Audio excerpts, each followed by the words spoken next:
최근 우리 기업들의 가장 큰 고민은 수출을 해야 하는데 배가 없다는 겁니다. 블랙 프라이데이와 성탄절을 앞둔 성수기를 맞아 모처럼 수출 물량이 늘었지만 물건을 보낼 선박을 구하지 못하는 사례가 생겨나고 있기 때문입니다.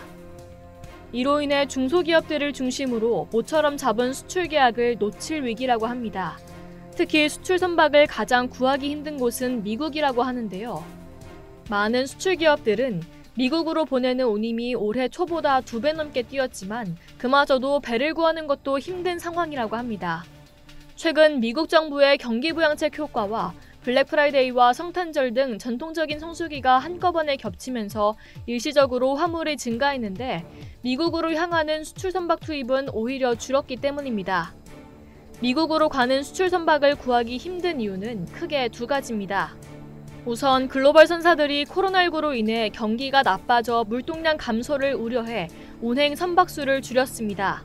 지난 2008년 금융위기 때 각자 운임을 깎으며 치킨 게임을 벌이면서 공멸한 경험이 있기 때문입니다. 여기에 글로벌 선사들은 우리나라보다 수익성이 높은 중국 화물에 선박을 몰아주고 있습니다. 현재 정부와 HMM 등 선사들이 가용 가능한 선박을 모두 투입하고 있지만 우리 기업들이 요구하고 있는 수출 선적 공간을 마련하기에는 여전히 역부족입니다. 미국의 성수기가 끝나는 12월이 지나면 자연스럽게 진정될 수 있다는 의견도 있지만 코로나19로 인한 불확실성이 워낙 크기 때문에 지금의 선박 대란이 계속될 수 있다는 우려도 있는 것이 사실입니다.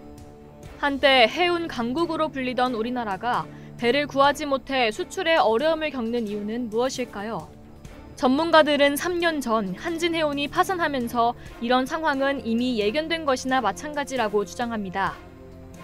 2017년 2월 우리나라 최대 해운사였던 한진해운이 파산하기 전 우리나라의 양대 해운사였던 한진해운과 현대상선의 미주 항로 선봉량은 105만 TU였습니다.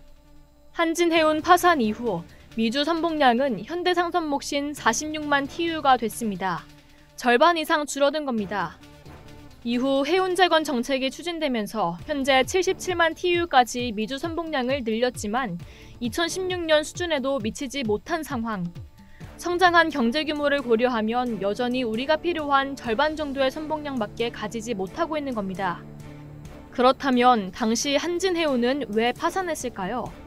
한진해운 파산 당시 해양수산부와 해운업계, 산업통상자원부는 모두 국적선사를 유지해야 한다고 주장했습니다.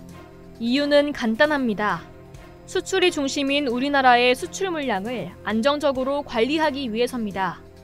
하지만 당시 금융계를 중심으로 물건이 있고 정당한 운임을 지불한다면 선박을 구하는 것은 어렵지 않을 것이라는 주장이 산업계와 해운계의 주장이었던 수출 물량의 안정적 관리보다 힘을 더 얻으며 한진해운은 결국 해체됐습니다.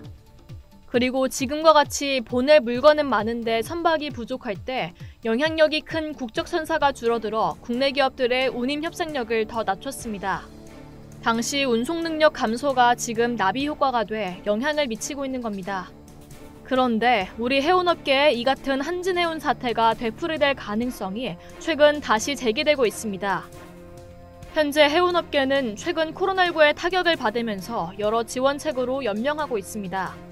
정부가 공식적으로 코로나19 위기 극복 후 해운업계 구조조정을 예고했는데 해운업계 구조조정이 또 금융계 위주로 진행될 가능성이 언급되고 있기 때문입니다. 우리는 이미 2017년 금융논리로 한진해운을 정리하면서 생긴 부작용이 3년 후 영향을 주고 있습니다. 한진해운만큼은 아니지만 군소해운사들의 구조조정이 또 한진해운과 같이 진행된다면 그 후폭풍이 어떻게 불지 모릅니다. 산업계 전반, 현재 상황을 보면서 국적선사가 가지는 의미를 되새기고 구조조정을 지켜보는 또 다른 자세가 필요할 것입니다. 이상 열두튜브였습니다.